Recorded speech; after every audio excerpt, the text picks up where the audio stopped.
आज हम बात करेंगे एक बहुत ही अहम मुद्दे पर जो सिर्फ अमेरिका की इकोनॉमी तक सीमित नहीं है बल्कि इसका सीधा असर भारत समेत पूरी दुनिया पर पड़ सकता है। आप शायद जानना चाहते होंगे कि क्या सच में अमेरिका दवाइयों पर 200% तक टैरिफ लगाने वाला है और इसका भारत के मरीजों और दवा उद्योग पर क्या असर होगा। चलिए इस पूरी खबर को विस्तार से समझते हैं। अमेरिका के राष्ट्रपति डोनाल्ड ट्रंप ने हाल ही में आयातित दवाइयों पर भारी टैरिफ लगाने की धमकी दी है। टैरिफ का मतलब है कि जो दवाइयां अमेरिका बाहर से मंगवाता है उन पर भारी टैक्स लगाया जाएगा, जिससे उनकी कीमतें बढ़ जाएंगी। ट्रंप प्रशासन ने इस कदम को राष्ट्रीय सुरक्षा का मुद्दा बताते हुए 1962 के व्यापार विस्तार अधिनियम की धारा 232 के तहत कोविड-19 महामारी के दौरान हुई दवाइयों की कमी को आधार बनाया है। उनका तर्क है कि अमेरिका को दवाइयों की घरेलू उत्पादन क्षमता बढ़ानी चाहिए ताकि भविष्य में ऐसी समस्याएं ना आएं।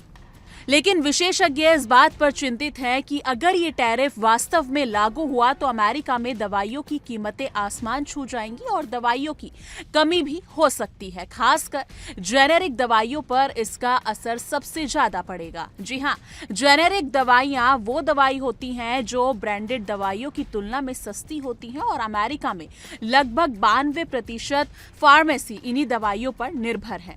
इन दवाइयों के निर्माता कंपनियां कम मुनाफे पर काम करती हैं, इसलिए वो इतने भारी टैरिफ को सहन नहीं कर पाएंगी। इससे दवाइयों की सप्लाई चेन पर बड़ा संकट पड़ सकता है।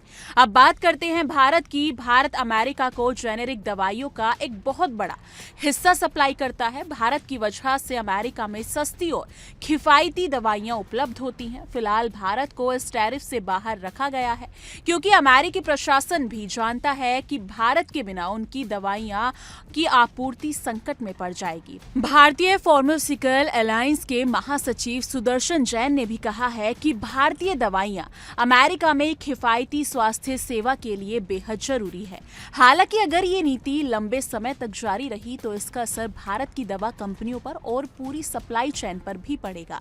इससे वैश्विक स्तर पर दवाइयों की कीमतें बढ़ सकती हैं और सप्लाई में व्यवधान आ सकता है। भारत के लिए ये चुनौती होगी क्योंकि अमेरिकी बाजार में भारत की दवाइयों की मांग बहुत ज्यादा है।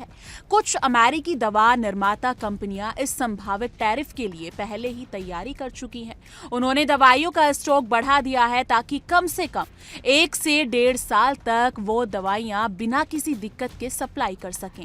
लेकिन विशेषज्ञों का कहना है कि अगर ये टैरिफ 2026 के बाद भी लागू रहे तो 2027 या फिर 2028 तक इसका असर दवाइयों की कीमतों और आपूर्ति पर साफ दिखेगा। इस टैरिफ के सबसे ज्यादा नुकसान उपभोक्ताओं को होगा। जी हाँ, वो दवाइयों की बढ़ती हुई कीमतें सीधे फार्मेसी में खरीदते वक्त महसूस करेंगे और अप्रत्यक्ष रूप से उनके बीमा प्रीमियम भी बढ़ सकते हैं। खासकर बुजुर्ग और कम आय वाले परिवार इस बदलाव से सबसे ज्यादा प्रभावित होंगे क्योंकि 25% टैरिफ लगने पर भी दवाइयों की कीमतें 10 से 14% तक बढ़ सकती हैं, जो निश्चित रूप से उनके लिए बड़ा बोझ होगा। अंत में ये मामला सिर्फ अमेरिका की आर्थिक नीति नहीं है बल्कि इस मुद्दे का सीधा असर मरीजों की जिंदगी और स्वास्थ्य सेवा पर पड़ता है। भारत की जेनेरिक दवाइयां न सिर्फ अमेरिका बल्कि पूरी दुनिया में सस्ती और भरोसेमंद इलाज की उम्मीद है, इसलिए इस मामले को ध्यान से देखना और समझना बहुत जरूरी है। दोस्तों, अगर आपको ये जानकारी महत्वपूर्ण लगी हो तो इस वीडियो को लाइक और शेयर जरूर कीजिए। साथ ही हमारे चैनल को सब्सक्राइब करना ना भूलें ताकि हम आपको और भी अहम खबरें और जानकारी देते रहें।